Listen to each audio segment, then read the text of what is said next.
बिस्मिल्लाहिर्रहमानिर्रहीम। अस्सलाम वालेकुम दोस्तों, कैसे हैं आप सब? मज़े के चपनी टींडे, चपनी कद्दू भी इन्हें कहा जाता है, आपके लिए आज हम बनाने जा रहे हैं।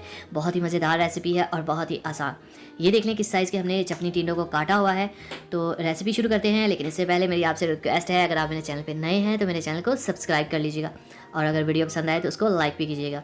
तो रेसिपी शुरू करते हैं। तो बिस्मिल्लाहिर्रहमानिर्रहीम। सबसे पहले कढ़ाई में हम डालेंगे 1 कप कुकिंग ऑयल का, और ये हाफ़ ऑयल है और हाफ़ है इसमें देसी घी।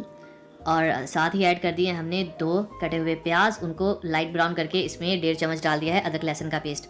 तो अच्छे से हर चीज़ को आपने 3 से 4 मिनट देने हैं ताकि अच्छे से पक जाए। अब इसमें हम डाल देंगे ये है हमारे पास टमाटो प्यूरी, यानी कि टमाटर का पेस्ट है 2 खाने के चम्मच। तो इसमें आप टमाटर भी डाल सकते हैं। इसमें 1/4 टीस्पून डालेंगे लाल मिर्च, हाफ़ टी स्पून नमक, 1/4 टीस्पून हल्दी डाल देंगे और थोड़ी सी कुटी हुई लाल मिर्च। तो मसाले को अच्छे से भुनेंगे, अच्छे से पकाएंगे। थोड़ा सा पानी ऐड कर लिया मैंने ताकि मसाला जले ना। अब इसमें एक मैंने डाल दिया हरी मिर्च। तो मसाला जब आप भून रहे हो तो आप इस चीज़ का ध्यान रखें कि अगर वो जलना शुरू हो तो आप उसमें थोड़ा सा पानी ऐड कर सकते हैं। मसाला तैयार हो गया हमारा। इसमें हम अपने चपनी जो टींडे हैं या चपनी कद्दू भी लोग इसे कहते हैं, इसमें डालेंगे, अच्छे से मिक्स करेंगे। और मेरे घर में मैं इसे कहती हूँ कच्चे टिंडे, क्योंकि जब टिंडों का सीज़न होता है तो उससे पहले ये वाले चपनी टिंडे आ जाते हैं और मैं इन्हें कहती हूँ कच्चे टिंडे। तो इसमें थोड़ा सा पानी आपने जस्ट डालना है, बिल्कुल थोड़ा सा, और इसको अच्छे से मिक्स करके लिए हम पकने के लिए रख देंगे। ये अब खुद ही पानी छोड़ेंगे और उसी में पक जाएंगे। टिंडों का जब सीज़न शुरू होता है तो ये टिंडों के सीज़न से पहले ही आ जाते हैं। और यहाँ पर हम इसको ढाँप देंगे तकरीबन कोई 10 से 15 मिनट के लिए। हाँ, 15 मिनट में ये अच्छे से गल जाएंगे।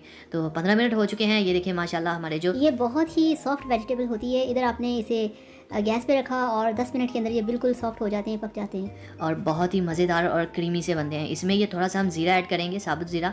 इसका फ्लेवर बहुत अच्छा लगता है इनमें।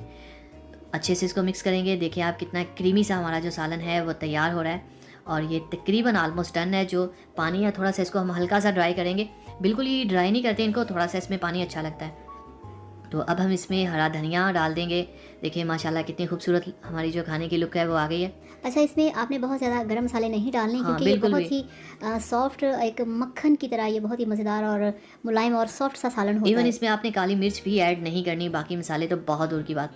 तो हमारे जो चपनी टींडे हैं वो तैयार हैं। इसको निकालते हैं एक बाउल के अंदर। देखें आप इसकी खूबसूरती माशाल्लाह से। अगर आप खानों को मोहब्बत के साथ और लगन के साथ बनाएं तो आप देखेंगे कि आपकी खाने में खूबसूरती और बरकत दोनों चीज़ें आएंगी। तो जब तक आप अपने काम में मोहब्बत और चाहत नहीं रखेंगे तब तक बिल्कुल भी वो चीज़ अच्छी नहीं बनती। तो अल्हम्दुलिल्लाह माशाल्लाह देखें कितना खूबसूरत हमारा जो चपनी टींडों का सालन है वो तैयार हो चुका है। इसके साथ अगर आपको मिल जाए पराठे तो आपसे खुशकिस्मत कोई ज़्यादा हो ही नहीं सकता। मज़े करा करें और जब भी खाने बनाएं हमें ज़रूर दुआ में याद किया करें, प्यारा सा कमेंट भी दिया करें और चैनल को भी सब्सक्राइब किया करें। तो मुझे तो ये बहुत पसंद है और मैं तो लाइक करती हूँ इन्हें बॉयल्ड राइस के साथ। तो आप भी इसे इस तरीके से बनाइए, खाइए, एंजॉय कीजिए, वीडियो को लाइक करिएगा, चैनल को सब्सक्राइब करिएगा। Thank you so much. अल्लाह हाफिज़। अल्लाह हाफिज़।